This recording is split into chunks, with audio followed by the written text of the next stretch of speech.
pagpapatuloy ng tapatan, sina Seth at Ray naman ang haharap sa tanong na binuo sa tulong ng mga komento mula sa outside world. Bakit parang hindi mo kinakonsider ang feelings o effort ng mga supporters mo na every week kana nilang naliligtas tapos ikaw hindi mo sinaseryoso ang pagiging housemate? Kung hindi nakita ng iba, nasa sa kanila yan. Alam ko sa sarili ko na ginawa ko yung best ko. Hindi ba dapat kung nangyari na yun ng once, aware ka na kung ano dapat yung best para sa'yo? Eh bakit parang paulit-ulit? Sumablay ako kahit ibinigay ko yung best ko. Tapos hindi naman po araw-araw, Pasko na, laging panalo. Kahit nga po ibigay niyo po talaga yung talagang ganyan nyo na kung mayroong mas angat sa inyo, at least alam ko, sa sarili ko, alam ng Panginoon na binigay ko yung makakaya ko. Sinabi mo na yung line na yan dati. Anyways, hindi mo ba naisip na yung previous weeks na nominated ka, pinaglaban ka ng supporters mo, tapos okay lang sa'yo na ma-evict ka?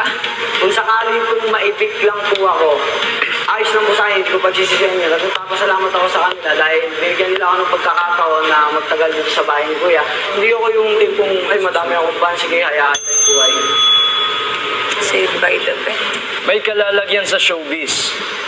Puhunan ng muka. Sa iyo galing ang mga linyang yan. Nagpapakita ba ito na sobra kang kampante? Hindi naman po sa... Sinabi ko yung mga ganyang salita dahil kampante ako. Sinabi ko yung mga ganyang salita dahil magpupursige ako hanggang marating ko yung gusto kong marating. Kung meron kang ganito, ba't hindi mo gamitin? Ganun po yung ibig kong sabihin. Ang first po na dapat meron ng isang tao, yung puso. Tapos lamang ka sa iba dahil meron kang muka. Hindi po sa ganun. Etong mukha kong to, gagamitin ko, gagawin ko siyang... Ano po, wait lang po, ano pang term mo?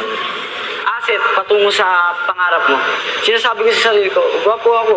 Kahit kayo, pwede nyo sabihin yun.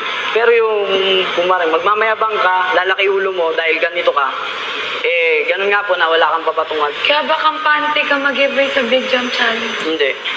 Bibigay ko muna to sa iba. Pag sumunod, eh, pagsisikapan ko talaga, igagrab ko naman. Yung ganun Paano po kung yung... wala ng Susunod. Mali ko na po.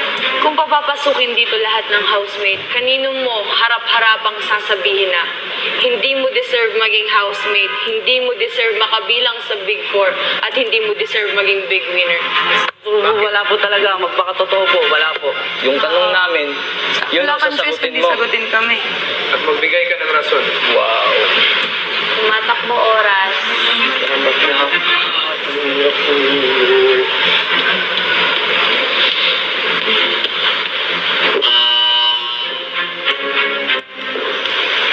Hindi ko po kaya sagutin. Pagkatapos ni Seth, huling sumalang sa tapatan si Rain. O, di ba binanggit mo sa feeling mo medyo outcasted ka sa bahay ni Kuya? So, ito yung tanong ko sa'yo. Talaga bang hindi ka tinuturing na pamilya ng mga housemates? Or ikaw lang nag-iisip niyan dahil hindi ka rin nag-e-effort? I don't want to compare talaga, pero that's all I think about talaga, camp. Aren't you being unfair? Hindi mo sila binibigyan ng chance?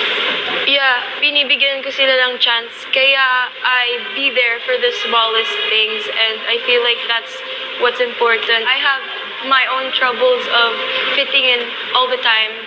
And as I mentioned, this is like my 8th house in my whole life. Lalong-lalo na nandito na ako sa Pilipinas. Iba't ibang ang culture, ang kasanayan nila dito. Porket ba alam mo sa sarili mo na muli ka, wala ka nang gagawin tungkol doon, at ang housemate ang gusto mong mag-adjust sa'yo. I would say sorry, first of all, that I hear all these stuff. Di ko talaga gusto na yung ibang tao talaga mag-a-adjust sa akin, because for me, parang super uncomfortable yun. Aljan, ganun ba naramdaman natin? Bakit yung iba-iba naman yung nararamdaman? Baka ikaw lang yung may problema, hindi sila. Hindi ko naman sinabi na ayaw ko mag-open up, and I'm not saying that I'm playing the victim. As a housemate, there's always ups and downs. I-admit ko na sobrang hirap. I would always welcome the person kasi I don't want them to feel how I feel, ganun. And I would try my best talaga to change because I know that once you come here, you can't just stay the same from beginning to end. Is this still a competition for you? And is that the reason kung bakit hinidistansya mo sarili mo sa mga kapwa mo housemates? No, I wouldn't say that just because I admit that I'm competitive. Lalayo ako sa kanila. Sa camp pa lang, I didn't see competition at all. Kaya pala sinasabi nila, lumaban ka kasi sobrang hirap lumaban kapag na-attach ka sa mga tao. Sobra. Kahit nito. You're missing a lot of people. Sino-sino mga taong yan? Capstaran. Do you think they miss you too? Yeah. Paano kung nalaman mo na mas naging okay sila nung nawala? I wouldn't want to believe it. Pero I would still accept that. Bagong paso ako sa camp. All I put in my head was to cross over. Pero in camp talaga, dun ko na-realize that everyone is really deserving for it and I don't have the hands to pick people to cross over. So, bale, mas gusto mo yung camp kesa sa PBB.